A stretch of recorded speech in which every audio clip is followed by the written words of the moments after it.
Everyone knows who Katharine Hepburn is, but few realize that she chose a quiet corner in Connecticut over Hollywood. But why Connecticut? And why this town? The day started at a spot called the Farm Café, where I had what might just be the best banana drink of my life. It's the kind of place that feels tucked away from the world.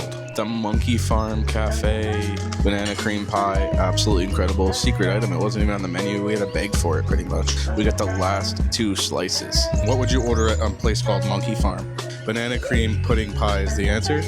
Also, I had my electric banana drink, absolutely incredible. I couldn't help but imagine Katharine Hepburn slipping in here too, because quiet corners like this are exactly what drew her to Connecticut. It's not the actual quiet corner, but this is probably one of the quietest beach towns in Connecticut, and it all started right down the street. Yo, heading to the Cape, a very significant place in Old Saybrook. The Katharine Hepburn Cultural Arts Center, built to honor her legacy. On the walls, her life is celebrated, yet outside, the streets are quiet. There's so much to learn here, and it's completely free in her honor.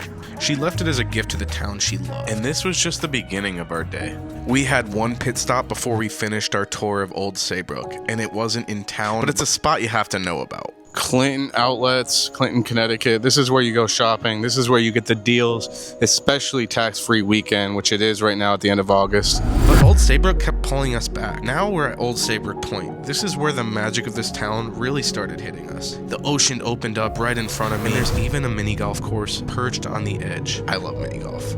Perfect views. Yo, this course looks sick too.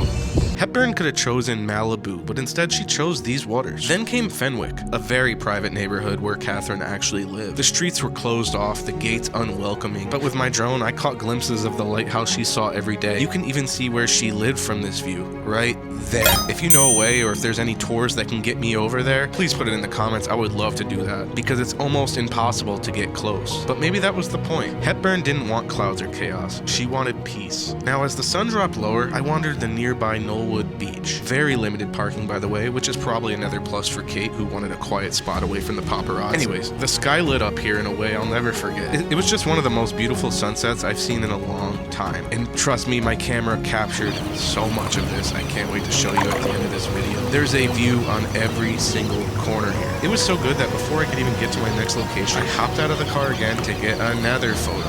This one was amazing. And this is probably one of my favorite photos of all time. It just felt unreal. Just up the road near Saybrook Point again, we visited Fort Saybrook Monument, and it had this amazing view of the water at dusk. It's almost the perfect ending. But then we got hungry again. We finished the night with dinner at Penny Lane Pub. It was beyond amazing. Old Saybrook was full of surprises for us. It felt like a place where you can just disappear for a day. Just like Hepburn did when she slipped out of the spotlight in Hollywood. Why Connecticut though? I think that's obvious now. It gave her something Hollywood could never give her. Silence, space, and sunsets like these. It's no wonder why she fell in love with it. This is Old Saybrook, Connecticut, and it's absolutely beautiful. Check out the photos I got while I was here. Follow for more of all things Connecticut and New England.